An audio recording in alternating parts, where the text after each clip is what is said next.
လေဖြတ်ခြင်း stroke ဟာအချိန်နဲ့အမျှအသက်အန္တရာယ်စိုးရိမ်ရတဲ့ကျန်းမာရေးပြဿနာတစ်ခုဖြစ်ပါတယ်။လေမဖြတ်ခြင်းကြိုတင်ပြသလိရှိတဲ့ရှေ့ပြေးလက္ခဏာတွေကိုသိထားခြင်းက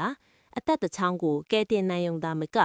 နောက်ဆက်တွဲမတန်ဆွမ်းမှုတွေကိုလည်းလျှော့ချပေးနိုင်ပါတယ်။နိုင်ငံတကာမှာအလွယ်တကူမသားထားကြတဲ့ fast နီလန်းနဲ့ရှေ့ပြေးလက္ခဏာတွေကိုဖော်ပြပေးလိုက်ပါတယ်။ 1. fast နီလန်းဖြင့်စစ်ဆေးခြင်း F. face မျက်နှာ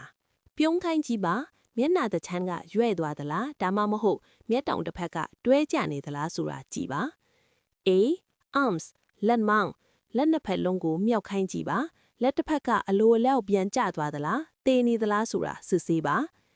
S. speech စကားပြောခြင်းစကားပြောခိုင်းကြည့်ပါစကားတန်နေဘလုံးမထွေးခင်နေသလားစကားလုံးတွေရှာမရသလားဒါမှမဟုတ်သူများပြောတာကိုနားမလည်တော့တာမျိုးဖြစ်နေသလား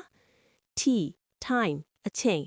အထက်ပါလက္ခဏာတွေကတစ်ခုခုတွေ့တာနဲ့အချိန်မဆိုင်ပဲစေးရုံစေးခန်းကိုအမြန်ဆုံးတွားရောက်ရပါမယ်။2. အခြားတိတာသောရှေ့ပြေးလက္ခဏာများ fast အပြင်အောက်ပါလက္ခဏာတွေရုတ်တရက်ဖြစ်လာရင်လည်းသတိထားရပါမယ်။ခြေလက်များထုံကျင်ခြင်းခန္ဓာကိုယ်ရဲ့တချမ်းထဲမှာရှိရဲ့လက်ခြေထောက်ဒါမှမဟုတ်မျက်နှာတွေရုတ်တရက်ထုံကျင်လာခြင်းမျက်စိအမြင်အာရုံဝေဝါခြင်းမျက်စိတစ်ဖက်သို့မဟုတ်နှစ်ဖက်လုံးရုတ်တရက်မမြင်ရတော့ခြင်းအမြင်တွေနှစ်ထပ်ဖြစ်ခြင်းလမ်းလျှောက်ရခက်ခဲခြင်းဟန်ခက်မထိန်နိုင်ပဲရိုင်နဲ့ထစ်ခြင်းမူးဝေခြင်းပြင်းထန်စွာခေါင်းကိုကိုက်ခြင်းအကြောင်းရင်းမရှိပဲခေါင်းထဲကအုံခနဲဖြစ်ပြီးပြင်းပြင်းထန်ထန်ကိုက်ခဲခြင်း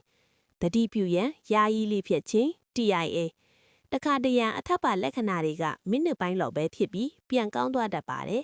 ဒါကို mini stroke TIA လို့ခေါ်ပါတယ်